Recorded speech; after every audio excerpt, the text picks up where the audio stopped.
Hello, everyone, and thank you for joining us at this Your Overseas Home webinar all about Cyprus.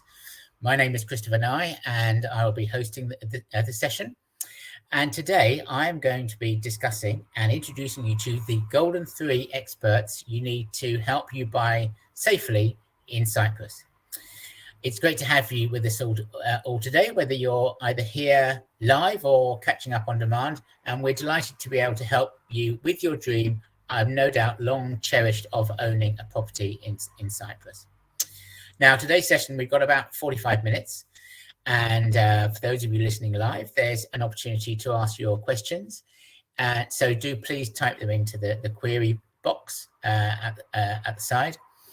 And if you need a reminder of anything discussed today, we will be sending you a replay immediately after it finishes, and you will be able to come and see it again on the Your Overseas Home website. Now, I'm delighted to be joined today by our trusted Golden Three experts. Now, first up, we're going to hear from Paul Harris.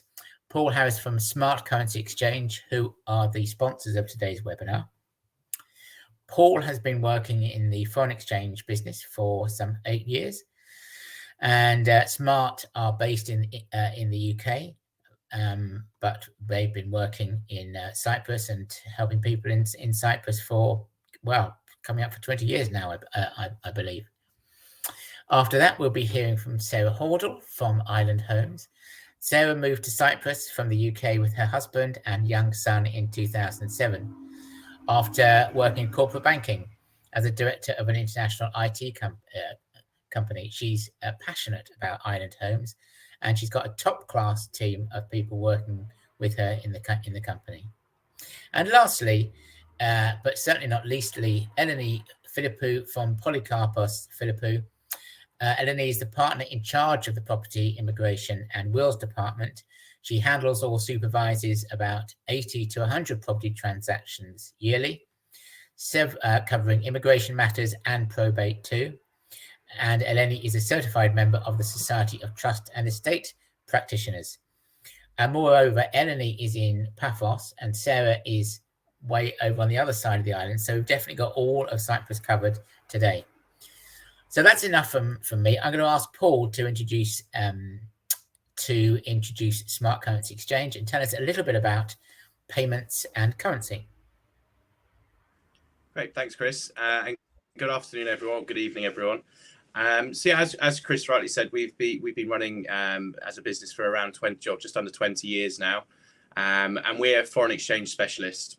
So our main aim is to assist you with the actual currency transaction and transferring your funds into Cyprus at the most cost-effective way possible to actually purchase the property. Over the last 18 to 20 years now, we've helped over 40,000 people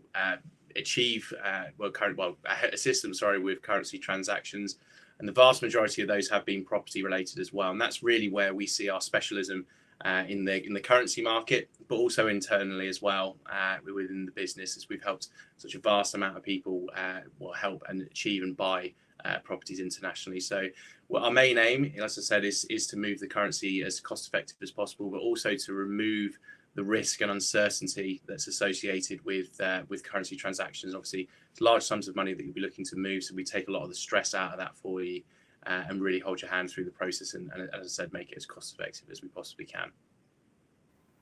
Okay, thank you very much. Now, I just had a quick look at the currency, GBP EUR, and I see it's gone up a bit this afternoon.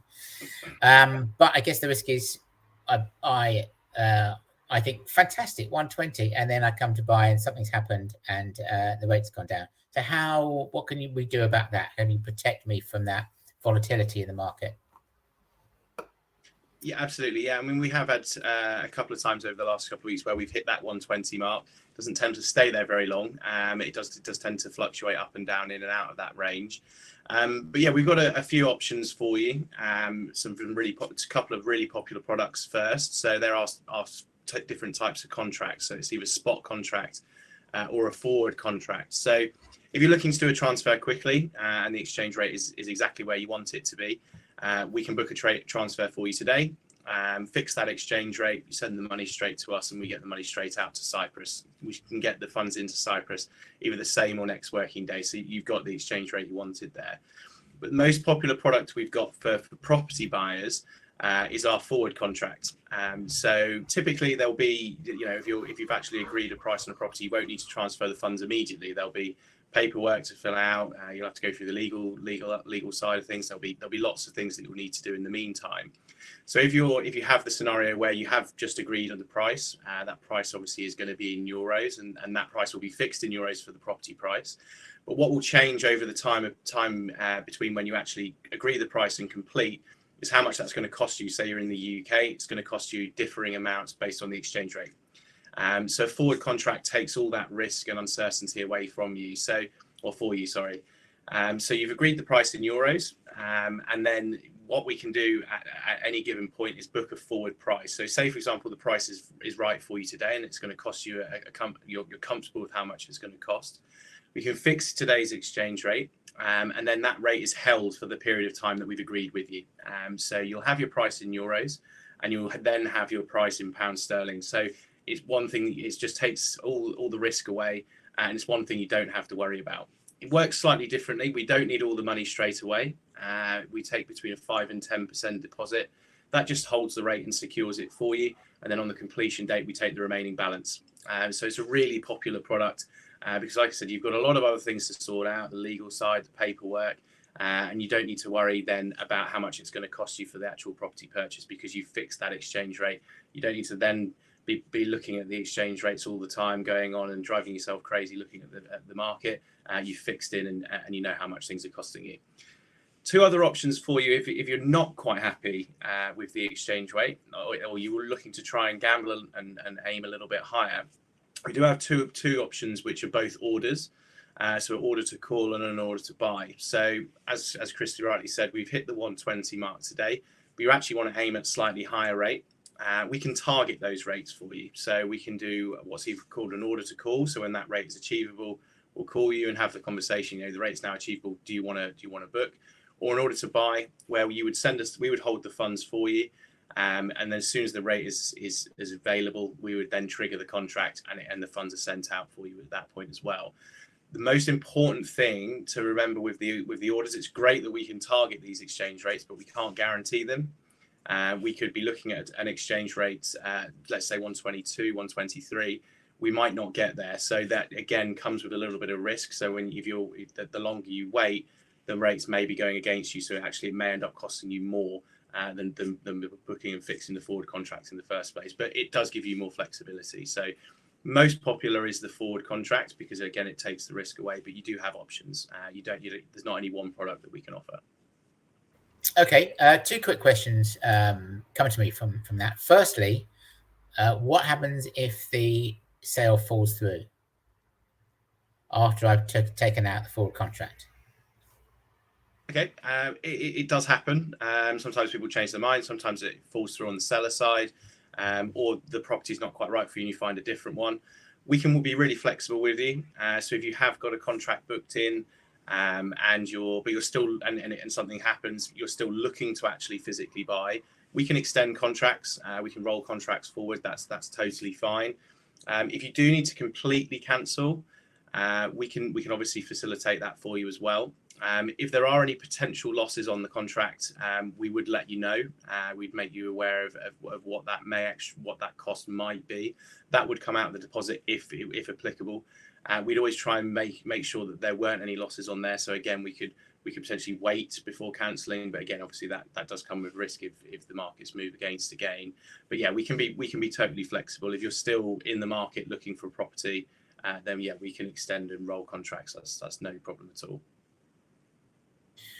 Okay. The other question I had was, why would we use you rather than my bank that I've had an account with for the last 15 years, 20 years, well, 30 years actually, giving away my age?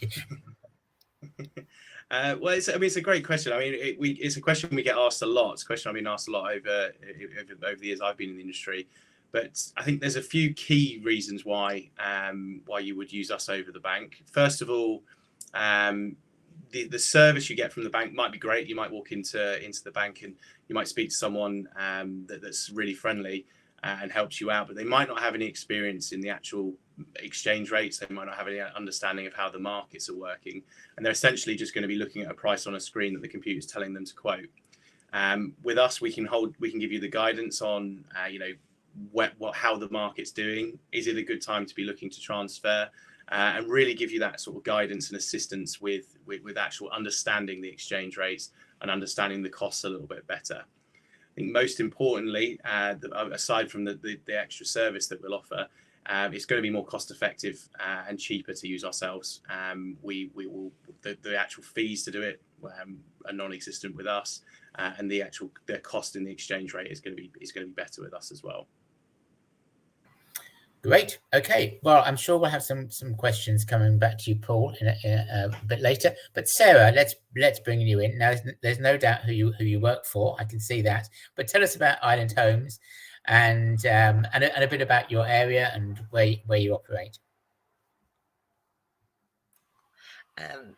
Hi, Chris. Thanks very much. So, Island Homes is my company. I've been running it for 15 years. We're based in Proteras, Paralimni, so the very eastern side of the island. And probably Paphos and our area are the two most popular areas for people to buy property in Cyprus. I can talk more about this side of the island because I have more experience, but this area has a wealth of beautiful, beautiful beaches, and many people like me come here for the first time and fall in love and never leave. It's a fantastic place to live. So the company is a small independent estate agency. We have 10 staff. All of us are expats of one nationality or another. We have Serbian, we have Polish, we have Scottish, we have a variety, but the majority of us are British. So we're half British and half other nationalities. And between us, we speak about 12 languages. So we've really got a good cover for the clients that buy. The area is a very cosmopolitan area. We have buyers from Russia, from Italy, from Germany, from the Nordic countries. They love it here in the winter because it's lovely and sunny, even when it's chilly. And the property market is excellent here. That's interesting, because when I think COVID struck, a lot of us thought, well, our house prices are going to collapse, and in some countries they've gone shooting up. Well, most countries are shooting up, and some they have stayed kind of steady. What's happened in Cyprus? Property prices have definitely risen, but I wouldn't say they've shot up. But it's a slow, gradual, sensible increase in prices because the demand has never stopped. Of course, with international travel becoming quite difficult for the last 2 years, there's a pent-up demand as well. So what we found last year is as soon as the island was open again, we had never been so busy. August was our busiest month on record because people could finally come and spend their money. And I do think that the reason overseas properties improve so much for non-residents is because people have reevaluated their life. They've started to think about, what can I do? How do I really want to live my life? And many people are now able to work from home. Quite a number of our clients from abroad in the last 2 years are now working in British jobs, but based here. Right. Well, now we're going to ask in a minute if that's allowed, but but just thinking about the buying process, what if we're still reluctant to travel, because people, I mean, I keep on having flights cancelled. Yes, me too. Can the customers start their buying journey at home with you, and then just come out to sort of? They can. And we've had numerous sales from people who have bought via video viewings, and we are very, very thorough with those. We will drive around the whole village, we'll show them where the house is, and a typical video viewing, a second video viewing will probably take upwards of an hour, and maybe more than that, but most people who buy like that know the areas already. They know what they're looking for. It's not their first time in Cyprus. So it has happened, but generally people tend to want to come to just see it with their own eyes before they sign any contracts, Yes. which I think is sensible, and we encourage them to do that because it's a huge responsibility for us as an agent Yes.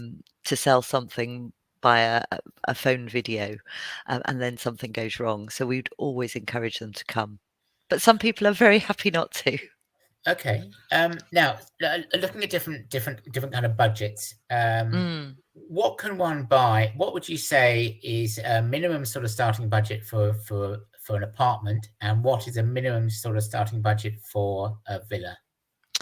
I would say for a nice apartment, a resale apartment, you're probably looking at a minimum for a one bedroom of about €80,000. And a two bed, again, a good two bed with a title deed, clean complex, and all those things, around about 120.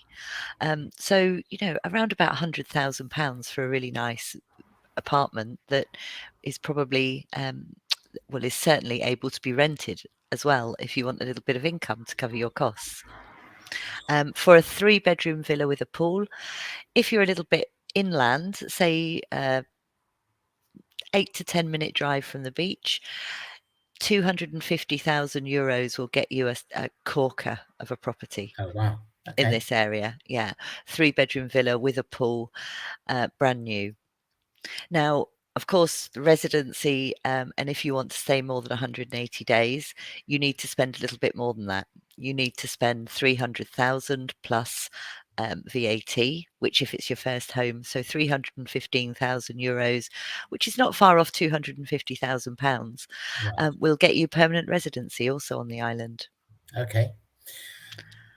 And now, what about fees paid? What about extra fees? Firstly, are the estate agents' fees included in the price, like they are in the UK? They are. Okay. And secondly, what would you advise? So if someone comes out to you and they says, right, we've got £250,000 to spend, Yeah. and that's it, including buying costs, what then would you say? How much should you allow underneath that for? It's actually very, very low in Cyprus, including title deed transfer fees, legal costs, and stamp duty. You will not pay more than 4% of the purchase price. Wow, that's very low, isn't it? Yeah, Because I mean, in it Spain, we're is. always telling people to budget at least 10%. Yeah. Why is that? Is that because it's based on more British system, or I don't think so. I mean, we do have a discount at present on right? our transfer fees to make them Uh-huh. half price, Oh, which right, has been in place for quite a number of years now. Um, But on that budget, if you're talking 500,000 and up, you'll probably need to set aside a little bit more, like 6%, right. because the fees become a little bit higher. But if you buy a brand new property, you'll pay the VAT at 5%, but on top of that, all you'll have is your stamp duty and legal fees, so less than 2% of the purchase price. So Okay. it's really, really, it's a good system in place here. Okay. Sorry, a motorbike going past. So, if you are, what's a typical timescale? So, if I want to get into Cyprus by early summer, have Hmm. I got enough time to do so? Oh, plenty of time. Right. Plenty of time. Typically, if we're talking about a resale property, typically it will take about 8 to 10 weeks to go through. Again, a little bit longer than it did pre-COVID because we have delays with taking clearances from tax offices and getting appointments at the land registry. You can't just rock up like you used to and do it, as Eleni knows very well. But typically 2 to 3 months is a average closing time, and it can be done much faster. If you're buying a brand new property, or a property with an existing title deed and powers of attorney are all in place and those things, it can be done in as little as 4 to 5 weeks. Okay. Great. I'm sure we'll have some more questions, but let's now turn to Eleni, who's been sitting there waiting patiently. Now, well, firstly, just to tell us a little bit about Polycarpos Philippou, what you do for clients, and how you can help us. Yeah. Well, hello everyone. I'm Eleni, as Chris has said, and at Polycarpos Philippou, we are an independent law firm, and we service basically clients who wish to purchase property all over the island. So it doesn't make a difference for us who you buy from, whether you're going to buy a brand new property, whether you're going to buy a resale property, whether it will be in Nicosia, in Protaras, in Limassol, Larnaca, because we will look after you no matter where you buy in Cyprus. So we're a bit of a one-stop shop when it comes to purchasing in Cyprus and sorting the bits and pieces for clients. So we will take care of not only the due diligence searches and everything regarding the property, but we can assist clients with the opening of a bank account if they need it, with applications for residencies, whether it's temporary residency, permanent residency, the fast track PR, as we call it, which is the fast track permanent residency. And we can also assist with the registration of a Cypriot company, applications for work permits, should that be necessary, etc. So that's why I said a bit of a one-stop shop, at least when it comes to expats from the UK and other countries as well, obviously, coming to Cyprus. So we're here to hold people's hands from day one until the purchase and the completion of their home. Okay. Now, do I need to be in Cyprus, or can you sort of get the processes going, or finish the processes off from here? Can you do it for me if I'm staying? We do everything for you. Don't worry. So we actually have a lot of experience dealing with people who start the process of buying while they're in the UK, and a lot of times we've actually dealt with the whole thing from the beginning until the end, and actually DHL'd the keys to them, so that when they actually arrive, they've got the keys to go into the property.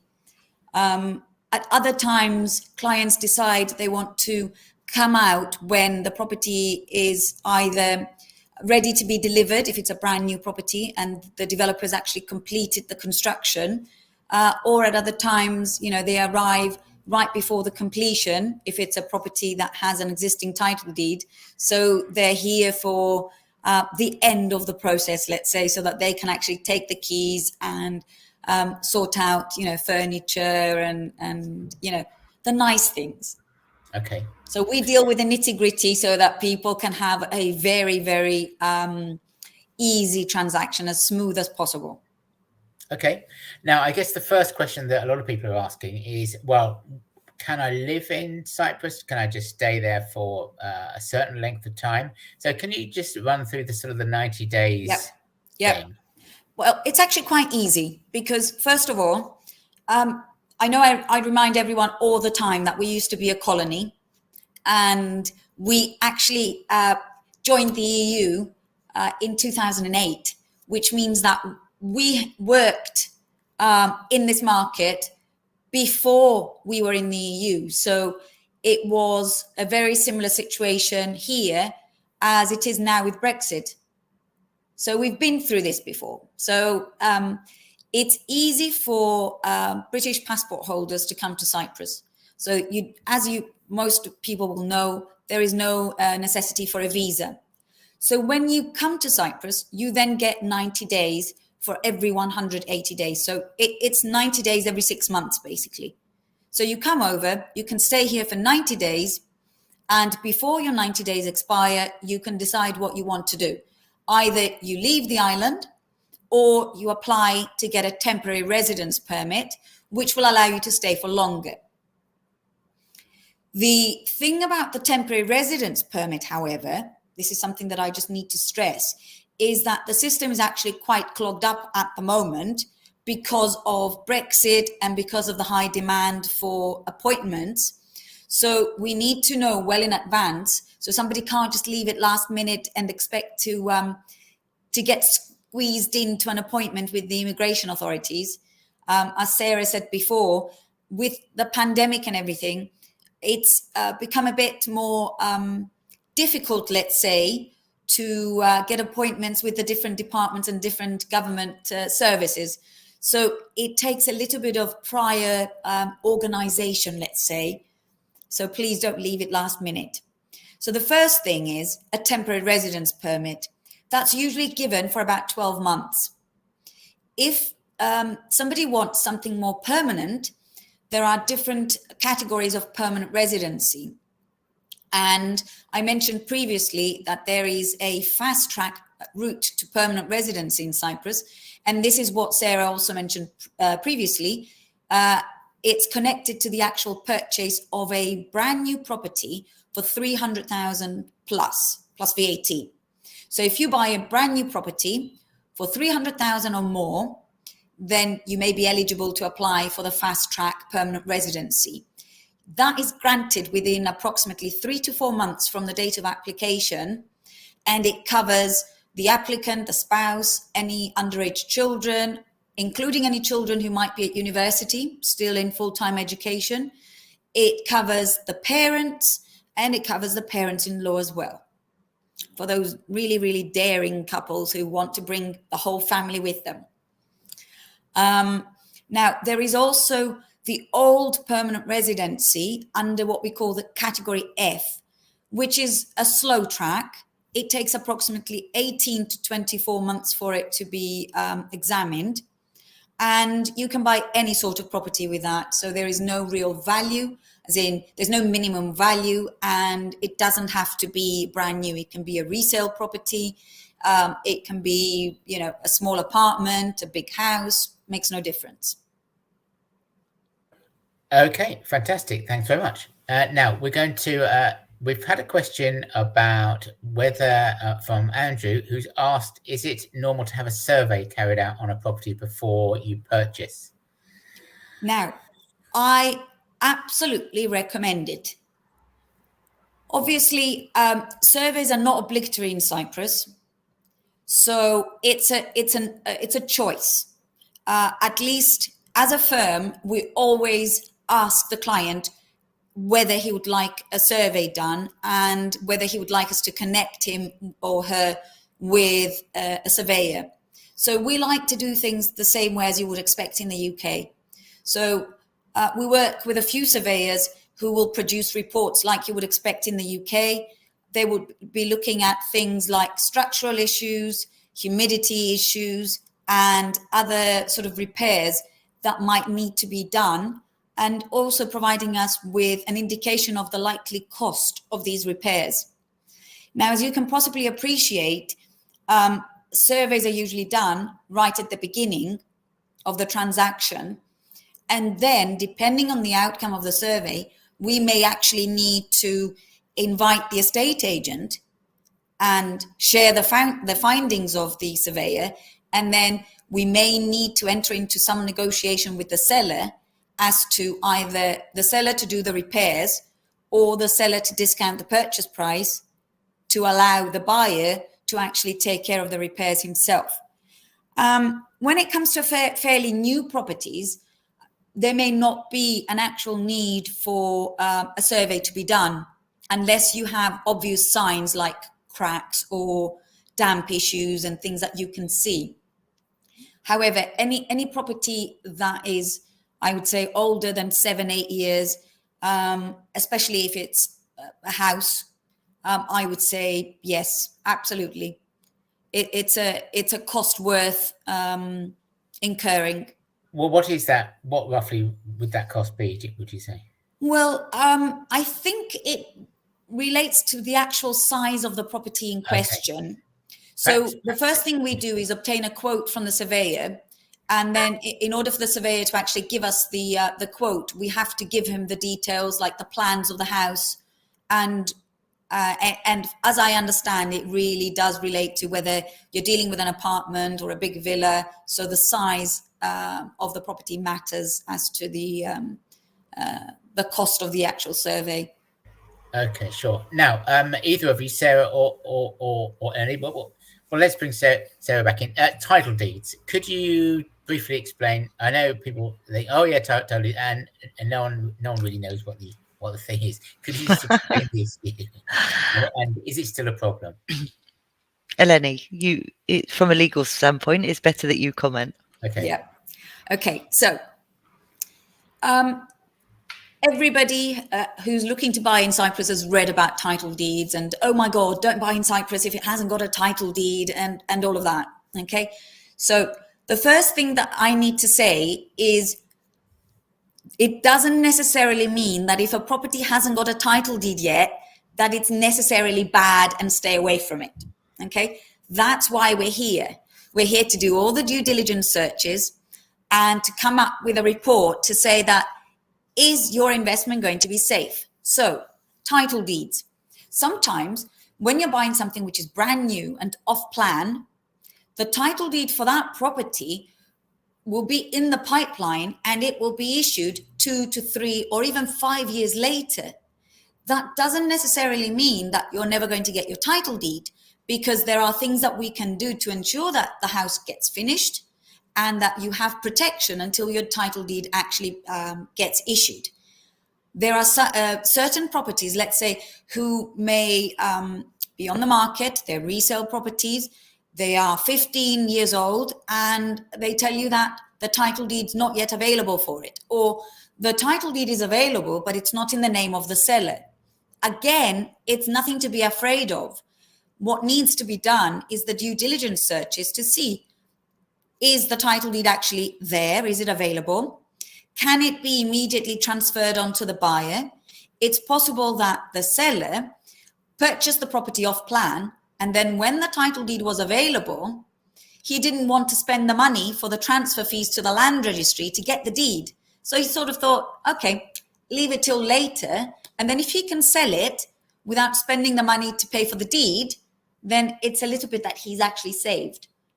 So by listening to people saying, oh, stay away from properties without a title deed, that's not entirely, the whole story. So don't be afraid, but definitely have all the due diligence searches done.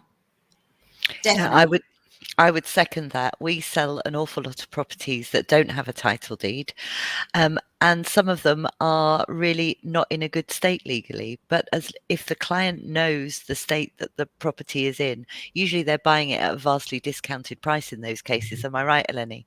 Yeah. When there are problems with the deeds, that's what happens.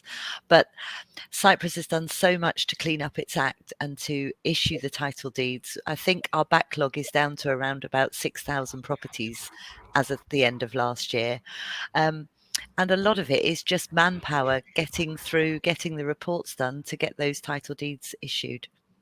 So it's a good situation. And the brand new properties now, the laws that came into place in 2015 have given buyers so much better protection than we had when we bought. And I'm delighted to say we got our title deeds. It took 10 years, but we got them. Because if you're dealing with a quality developer who's still trading, who's still there, you have absolutely no issues. Okay, excellent. Right, thanks very much. Now, we touched earlier on working in Cyprus. Now, we're definitely not going to get into work permits, because I know that's a whole different area. But in the modern world, especially in the last 2 years, a lot of us are working from home, and someone's taking early retirement. And we're looking at doing a little bit of consultancy work. What is that going to be? Is that going to be allowed? Are we able to come to Cyprus and still do a little bit of work for the British company that we used to work for, say, or are there strict rules about that? Is that a question for me? Yeah, it is. Yes. I think. Okay. Yeah. Right. Okay. Things are still quite complicated, I would say, because obviously somebody who's moving to Cyprus on a permanent residency basis is not allowed to work. Right. So after Brexit, you do require a work permit to be able to work in Cyprus. And it's quite difficult to obtain because for some of you, if you recall, it's the same as it was in the UK if you were a non-EU person trying to find work. So from our point of view, if somebody is obtaining permanent residency here, they should not be working in Cyprus or should not be involved in any kind of employment in Cyprus. However, if you are providing consultancy services, let's say, through your UK company, you're not effectively working in Cyprus. You can still be paying your taxes in the UK. You can still, if there are any taxes to be paid, that is. And then that, that income theoretically is not through employment in Cyprus. So you've got to be a little bit careful with declarations and all of that. Sure. Okay. Right. Okay. One for Sarah. Mortgages. Can you? Is it possible to get a mortgage on one of your properties? Would you say? At the moment, since Brexit, it's very, very difficult. Right.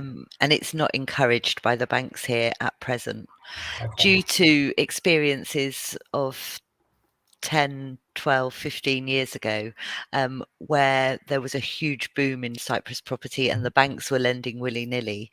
They've had some difficult experiences with the British, and the protocols between, as the UK is not in the EU anymore, the protocols between the two countries are not ironed out in order to be able to take court action against non-payers.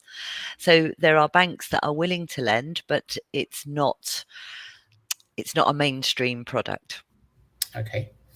Now, sorry, go on. Could I just say something on this?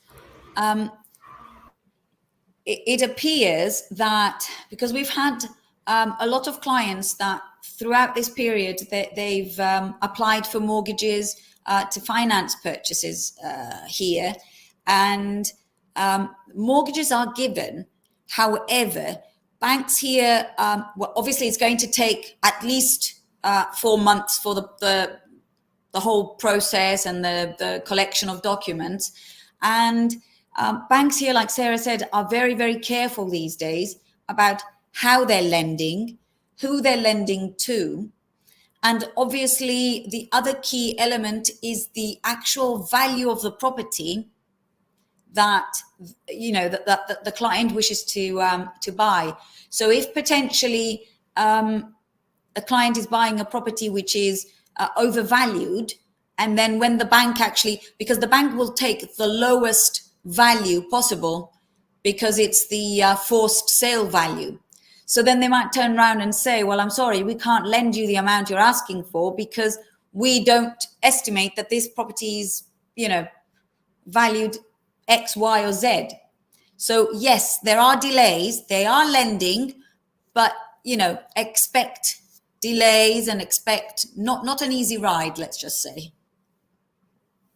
Yeah, Okay. the level of information you need to provide, and you have to be looking at a minimum of 40% deposit on the property. Okay. So it's not like it is in the UK at all. No. Okay, right you are. We've got a question from Tony for Paul.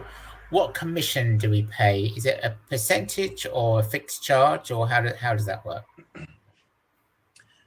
We actually don't charge a commission at all. So we make our money in the exchange rate. So just to explain that a little bit in more detail, the exchange rate you see online, or if you're wherever you're getting your exchange rates from, that's the interbank price or the mid-market price. It's called a lot of different things. We'll buy currency from the bank very close to that, so not even we can buy that at that exact rate. It's minute. The rate we offer is always slightly lower, so we make the money between the two. So we don't hide that from you. We're really transparent with the exchange rate that you're going to get, but we don't charge any fees or commission. Just to touch on the forward contract, just to want to clear that up as well. That's not a fee you pay for the forward contract. It's just a deposit, which is a percentage of the total amount. So again, you're not paying any extra for that. It's just an upfront deposit, which just makes up part of the total contract. So yeah, there's no fees or commissions on top. Okay, right. Let's have some more. Chris, could I just say something about Smart? Yes. Because I just wanted to say that I've actually witnessed clients transfer funds through their mobile phones while we're in, let's say, the conference room in the middle of a meeting, and they've actually, and quite, elderly clients, and they've used, the application and transferred money via Smart, and it was really, really efficient, and it was really exciting to watch. And the other thing I wanted to say about Smart is that the fact that you guys have segregated accounts where you keep clients' money separate actually does make a difference when the money comes to Cyprus, because our major obstacle, let's say, these days in property transactions is the actual banking side of things. So because I deal with a lot of clients, and because we're independent, clients obviously they choose different currency companies, and they do their transfers, different ways. And I've noticed that we get asked less questions because there's a very, very clear paper trail between the client passing the money to Smart and then Smart sending the money over here, because the paper trail is very, very clear. So the client's money doesn't just fall into a pool account in the UK, and then the money gets sent to us, transferred to us from a different pool account in Cyprus. So for banks here, because they're being really, really pedantic these days, it's really important that they can see this route of the funds. So I just wanted to say that. Right. Okay. Good point. Thanks very much. Now, I think... put that myself. Yes, brilliant. Thank you. Now, buying to rent out. Now, a lot of people are. We buy a holiday home and we kind of want to, we think we might rent it out a bit, just to sort of help the purchase, help the price, and also to fill it up when it's empty. What do we need to know about that from a legal point of view, and also from a what kind of return one can get on that point of view? So on the legal point of view, how possible is it to rent out your property for perhaps not all the time, but some of the time? What sort of licenses and things do you need? Right. So up until recently, there was no law that covering short-term rentals. So people were actually very, very actively renting out their properties and earning a very, very good income. And a lot of people weren't actually declaring the said income. And hence the government introduced a new law, which basically says that if you are going to be renting out your property for short-term holiday rentals, you actually need to register for that. So it's a registration process that can be done. We take care of it for clients. Some agents, I understand that some agents are also dealing with these holiday rental registrations, and yeah, it's straightforward. Yeah. Okay, brilliant. And what sort of are there lots of people doing it? Is it easy? It's very easy, and lots of people do it. One thing to be aware of is that if you do buy a brand new home and take the VAT at 5%, if you rent your property, you have to pay the additional VAT, because it's then not a home. I see. It's then a business. And that has caught people out where their agents have not made that clear to them. And all of a sudden, you imagine on a €300,000 house, you've got to come up with another 42,000 to be able to rent it. It doesn't become quite such an attractive proposition then. But no, many people do it. There's a lot of rumours that if you're British, you can't rent your house out, but of course you can. Yeah. Okay, great. Now, just to finish off, so let's assume you're sitting in Britain and it's a bit chilly, and you want to come out to the sunshine and warmth of Cyprus. I know it's freezing cold there at the moment. You don't have to tell me, but on the whole, it's pretty warm. So suppose we're convinced and we're going to come out. What would you like our listeners to do next? To think about their currency. I'm going to answer for Paul straight away and consider a full contract. What paperwork would you think people ought to gather? Do you need to open a bank account? What's the next thing that people should be doing? Sarah, first of all.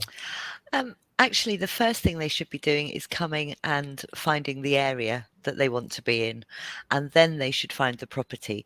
The paperwork is actually not that difficult, and you can't book funds, or you can open the account ready, but you can't book funds until you know what you're buying. Yeah. And what we do see is that so many clients come out with a vision of X and buying B, completely different once they get here. So it's very, very important. And find a good agent. It might not be Island Homes, but find somebody you feel comfortable with. Don't feel pressured or pushed, or like anybody who says you need to pay the deposit today or you're going to lose the house is not somebody you should be dealing with. Okay, brilliant. And Eleni, what do you think we should? I am going to disagree with Sarah Okay. here. Now, in my opinion, before they come out, before they find an estate agent, they need to find themselves an independent lawyer. The thing is, there is a lot of information which needs to be given, at least in the beginning and before people go out looking for properties, simply because Island Homes may be, selective with the properties that they are selling, and they may be providing information to their clients, but not all agents or not all persons purporting to be agents are like that. So this is the first reason that I'm saying it's better to get in touch with a lawyer first, obtain the background information about what it actually means, what it entails, what paperwork you're going to need to bring with you, and then schedule your visits, meet your estate agents, view your properties. But at least you will have the background knowledge of what to do and what not to do. Because it's easier for me to protect a client before he's put down, let's say, a €5,000 reservation deposit on a property. It's easier for me to protect them if I give them the information beforehand. So when they're out there on their own, because I'm not going to be with them when they're viewing properties, they know what to be aware of, what to be careful of. And also the other side of things is that because banking is such a big issue these days, it's important that they understand what kind of paperwork we're going to need them to bring with them when they come from the UK. Things like information about their source of funds, which is something that it will take some time for us to collect, to create this picture, this financial picture of where people's money is coming from, because that's going to be necessary, not only from the banking side of things, but also it's very, very necessary for the purchase, because that's the first thing that the seller's lawyer is going to request from the buyer, because they won't be able to deposit the money into the banking system unless they have this information. So I would think lawyer first, estate agent afterwards, and then once the property's been found, etc., close the rate with Smart, so at least you've got everything, you're secure from all angles. Wow. And I mean, Chris, if I can add to that, and Eleni's absolutely right. I mean, we work on a refundable deposit basis. So if somebody does pay a deposit on a property, and the lawyer, and when we list a property, we take a copy of the deeds, the contracts, the searches, but we know our area very well, so that we can furnish that the same day to the lawyer. And if she finds something untoward, that money goes straight back to the client, and not every agent works on that basis. Exactly. Brilliant. Okay. Well, look, we've had lots of questions in. We haven't been able to answer them all, but firstly, I'd like to thank you for giving such good answers, and so many of them. I'd like to thank our listeners for watching. Are you viewers or listeners? I think a bit of both. And just to remind you that we have, if you haven't bought by then, on the 26th of March, we have the Your Overseas Home virtual event. It's like an entire exhibition, but you don't have to travel to the NEC or anything. You can just come online from your own sofa and get all the questions answered. You can look at properties. You can do a video walkthrough of a property. You can chat one-to-one with our lawyers and our currency and payments experts, and also removers and all sorts of other people that we have there. So do come along on the 26th of March. You'll get a recording of this session immediately afterwards if there wasn't anything clear. And do please contact our panelists who will answer your questions individually, I'm sure, if you email them. So once again, thank you for coming, and thank you for our panelists. Goodbye.